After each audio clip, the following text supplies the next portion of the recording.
Like, when she was gone, it went back to the year before she was in the league. Yeah. Like, A former NBA star just dropped a massive truth bomb, so huge it could deserve its own jersey.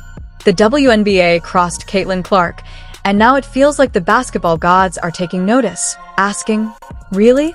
This isn't a simple slip-up. It's the kind of blunder that ends up in documentaries with intense music. Get ready, because someone just sparked the fuse, and we're about to see the league flail like it lost the playbook. Let the chaos unfold. Caitlin Clark finished 9th in player voting. In fact, she finished behind one of her own teammates in player voting for the All-Star game. The pettiness has no bounds. But it's interesting, for years, the WNBA players were pointing fingers. They were saying people are sexist, the media is sexist, we're not being promoted, we're underappreciated. And then they get the golden goose and they don't like what it looks like. Iowa girl, Indiana girl. Well, who knows? And I've said this for years. When the wave hits right. At this point, Caitlin Clark launching her own league could be the shrewdest business move in women's sports since Serena Williams grabbed a racket. Honestly, she's already running a one-woman economic engine. Ticket sales are up, TV ratings are through the roof, and merchandise is selling like crazy. Think free brunch-level frenzy. And the WNBA's response? Treating her like she's an unpaid intern in her own operation.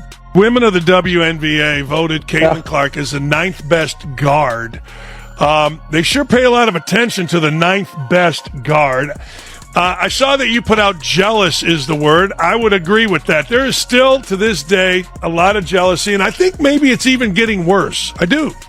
I thought we were turning a corner here, Dan. I thought we saw her teammates having her back. I thought we were maybe settling down with this obsession with Caitlin Clark and this. It really feels almost like a hatred toward her, but it's clearly. Honestly, it's remarkable how an entire league can keep dropping the ball like this.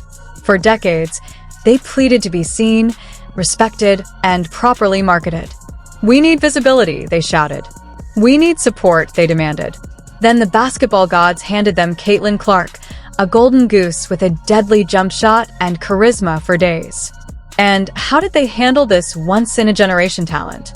They buried her under layers of confusing politics, cold shoulders, and enough passive-aggressive energy to fuel a full family reunion.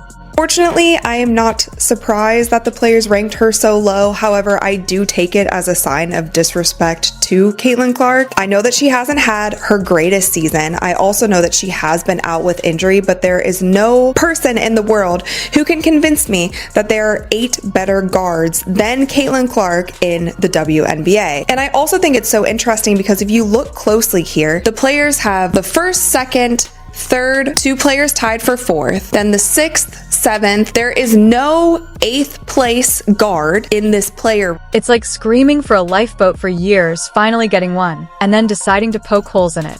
That's exactly what this feels like. The league begged for mainstream attention, and then it arrived in the form of a blonde sharpshooter from Iowa, full of flair and a 3-point range that seems impossible. Suddenly, though, it's too much attention, or not the right kind. Make it make sense. The established stars in this WNBA constantly, quietly, privately complain to their coaches and to their team executives about Caitlin Clark getting way too much attention and way too much credit for the exploding TV ratings. The attitude I sense from so many other older WNBA players seems to be, what are we, chopped liver? It's not just her driving these ratings. What have we been doing all these years? Sorry, ladies, but compared to her drawing power, you are chopped. It's giving major middle school lunch table vibes. She's the new kid with the designer backpack and everyone else is salty. Their beat-up Jan sports just aren't cutting it anymore. They guard her like she owes them money, hack her like it's some team-building exercise, and then act oblivious when she's clearly getting knocked around on the court. And when she keeps smiling, signing autographs, and boosting viewership. That just makes them matter. The craziest part? Caitlin could literally break off and start her own league, and still draw more fans than half the current teams combined. Call it Clarkland. winning gold, that's not the issue, right? You're saying millions of people will be mad if she doesn't play a lot. Well, that means a million people won't be viewing if she's not on the team. So if she's on a team, they're watching. The jersey sales. Do you think you can sell more jerseys without her or with her? Obviously, it's going to be with her. Absolutely. USA jersey with her name on it is going to sell. Everything other than basketball lines up for Caitlin. Everything other than basketball lines up for Caitlin to be on the team. Yes. And just like that, instant subscribers, sponsorship deals, a Disney Plus docuseries, and a whole line of collectible action figures. She could have 12 teams ready to go before the WNBA even finishes another press release about growing the game. And the league's brand strategy, or really, the lack of one, is a mess. It's like watching someone try to assemble IKEA furniture without instructions or opposable thumbs. Here's a player posting numbers that rival men's sports, captivating fans nationwide, drawing comparisons to legends, and instead of leaning in, they're dodging like it's contagious. The league finally has someone moving the cultural needle, and they've chosen this exact moment to play gatekeeper. Bold move.